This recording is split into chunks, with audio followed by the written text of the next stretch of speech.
Okay, 8. B. Vi skal i gang med undervisningen nu. Kan I lige smide telefonerne fra jer, og Magnus, vågn nu lige op en tur. Vi skal i gang med et nyt forløb i dag. Det handler om reklamefilm, og det skal vi gøre på den måde, at vi starter med...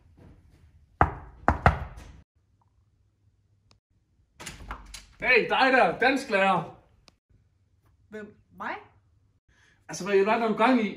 Hvad er det her for en undervisning? Prøv at se, hvordan alle eleverne de sidder og sover hen over bordene. Vi er nødt til at have fundet på noget nyt. Noget meget bedre. Og det her er måden, vi gør det på.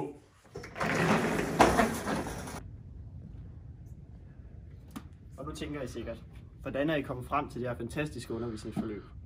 Nu vil vi prøve at tage jer med i den proces, hvordan vi har udarbejdet undervisningsforløbet. Kom en gang. Jo, i første fase, der kiggede vi på 4 elementer. Først entreprenørskabsdelen. Samtidig med det kiggede vi også på selv- og medbestemmelsen hos eleverne, samtidig med, at vi ønskede, at de lavede noget nyskabende og noget, de producerede selv. Og i det danskfaglige del, der kiggede vi på multimodale tekster med afsæt i reklamefilm. I undersøgelsens delen, der valgte vi at kigge på, om de havde relevans for eleverne.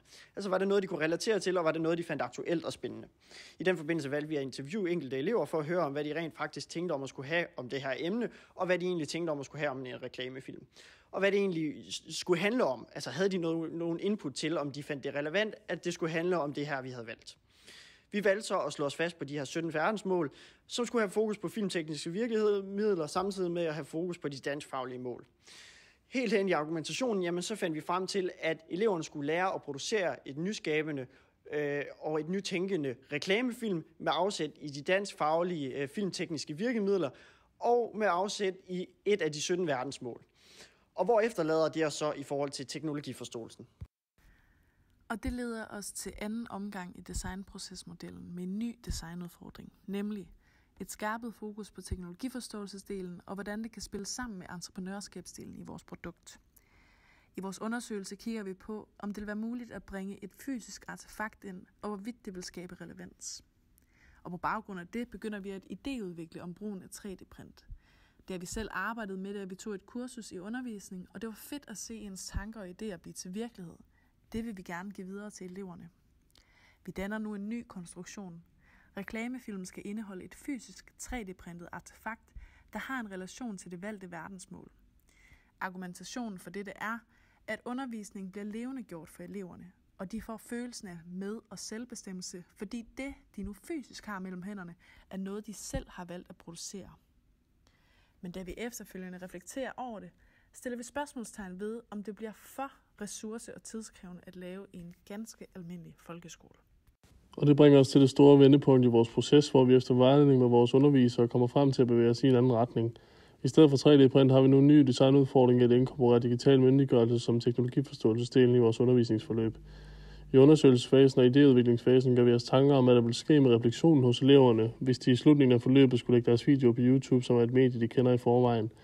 På den måde håber vi på at skabe nysgerrighed hos eleverne og vække deres interesse for at lære mere om, hvordan de sociale medier fungerer. Hertil vil vi gerne vise filmen The Social Dilemma, der fint skitserer mediernes agenda og mekanismerne bag. I konstruktionsfasen beslutter vi, at en snak om sociale medier på klassen og filmen The Social Dilemma kan bruges som springbræt til udfærdigelsen af elevernes reklamefilm. Vi vil gerne skabe en helhedsforståelse og en sammenhæng mellem det, de lærer om sociale medier og den reklamefilm, de laver efterfølgende.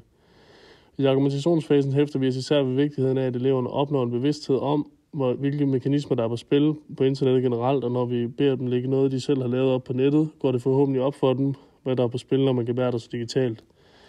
I refleksionsfasen får vi feedback fra vores medstuderende, der i tale sætter vigtigheden af at kræve noget af eleverne, når det er så selvstændigt et projekt. De er nødt til at have nogle rammer og noget vejledning i løbet af processen, så vi som lærere kan se, hvor langt de er kommet, men også så de selv kan reflektere over deres egen proces og arbejde videre med eventuelle justeringer undervejs, præcis som vi har gjort det.